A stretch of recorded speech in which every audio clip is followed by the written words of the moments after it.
What's going on YouTube? I'm Kostas and today's video is all about what is in my camera bag, this bad boy right here, in 2020. So I'm really excited for this video today because I love watching these kinds of videos. I love seeing what other content creators are using as far as gear, lenses, accessories, camera bodies, things of that nature. I also get a ton of questions on social media about what kind of gear I use personally. So I'm hoping this can answer all those questions that you guys have. And without further ado, let's get into it. So to start off, this is the actual bag that I use. It's by a company called Douche Bags, which was started by John Olson. And this is actually a collab that they did with Jay Alvarez. I got this bag at the end of last year, right before I went on my trip to South Africa. I was in the market for a nice camera bag, just in general, but also I wanted a new one for my trip to South Africa because I was gonna be taking a lot of gear and I wanted something that could, fit everything, was sleek, the build quality was good and not too big, and this just checked off all the boxes. So this bag is great, but the only downside is it doesn't come with the camera insert. You have to buy that separately. It's an extra, I believe, $80. The total of this bag, I think, was around 300 bucks, which is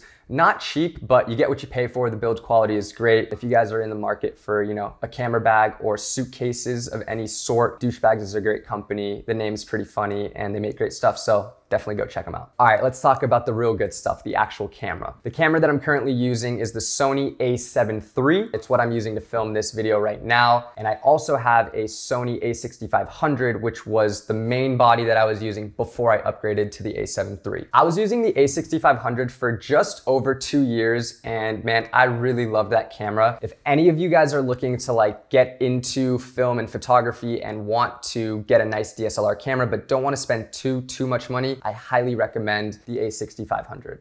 Along with the amazing image quality that it provides, the in-body image stabilization and the continuous autofocus for video were game changers when I got it. That was a huge reason why I bought the camera in the first place and a huge reason why I still have it in my camera bag today. My main camera body now though is the a7 III, and let me tell you, man, when I upgraded to full frame, my life changed. This camera, the specs that are on it, and for the price point, incredible. I think it's at the price point, the best camera on the market, and really like it. Comparing the a7 III and the a6500, the a7 III's build quality is significantly better. Not to say that the a6500 feels cheap by any means, but the a7 III, man, it feels great in your hands. It gave me a lot more confidence when I upgraded to a full frame camera, just when it came to, taking photos and filmmaking. Not that camera gear really matters a whole lot, but upgrading definitely gave me more confidence when shooting. I'm not gonna go too much into the specs of the camera, just know that I have it in my bag, it's my main camera, and I love it.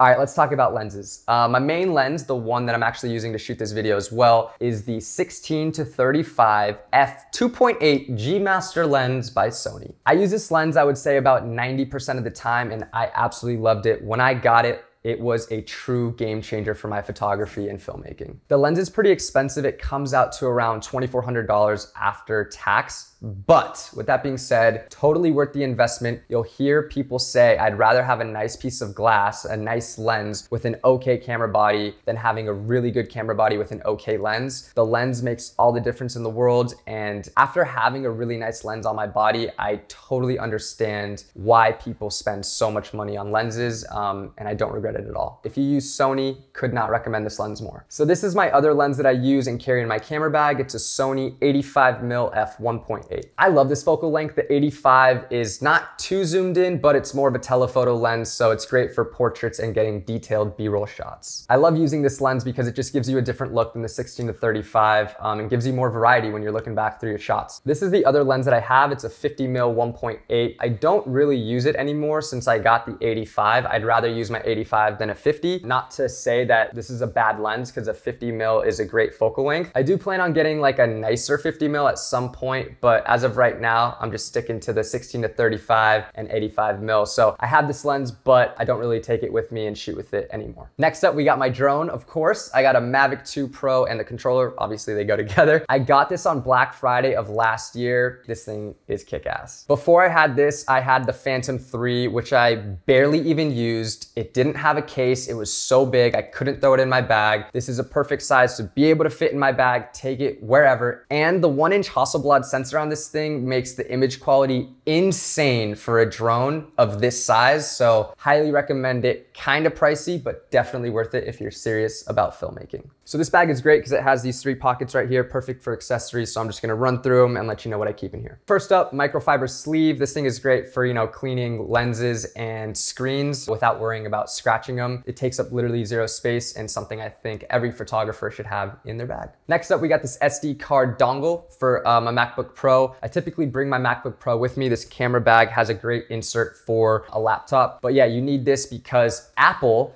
got rid of the SD card reader in their laptops, which is bull, but I mean, it is what it is. So got to carry this to be able to put the memory card in here and then put it into the laptop so that I can actually look at the footage that I got. Moving right along, extra batteries, A7 III battery, A6500 battery. You can see the size difference. The battery life on the A7 III is significantly better than the A6500. Sony's definitely known for having like crappy battery life on their cameras, but the A7 III has pretty good battery life. So yeah, just extra batteries just in case. Next up, we have my external hard drive. This is a LaCie 4 terabyte external hard drive. I used to only have like 1 terabyte hard drives or like 2 terabyte hard drives, but I filled those up so quickly, especially with like being able to film in 4K with my new camera. So pull the trigger on a 4 terabyte. I think this is like 130 bucks. You should always back your stuff up though. Definitely get yourself an external hard drive if you don't have one. These LaCie ones are great. Next up, I got my SD card holder. I got this off of Amazon, super cheap, but it holds like 8 different SD cards. And I have 2 128 gigabyte SD cards and like a 64 one and a 32 one, but I tend to just use my 128 ones. It can fit like 8 cards in here and great. The more SD cards you have, the better because they're small and you never know if you're gonna lose them. My last accessory and a necessity for every photographer out there is a polarizing filter. This is what it looks like. Every photographer should have one. Unfortunately, I need to get a new one because it vignettes a lot when I have my 16-35 on, now that I upgraded to a full frame camera, but I still carry it in my bag. So that's everything that I carry in my camera bag, but I do have one honorable mention, and that is the DJI RONIN S. I bring this thing on every shoot I do video on. It helps me get pretty buttery smooth footage. It's pretty tough to balance and it gets really heavy, but I do recommend it because it can hold quite a heavy payload as far as your camera setup. Yeah, it helps you get some pretty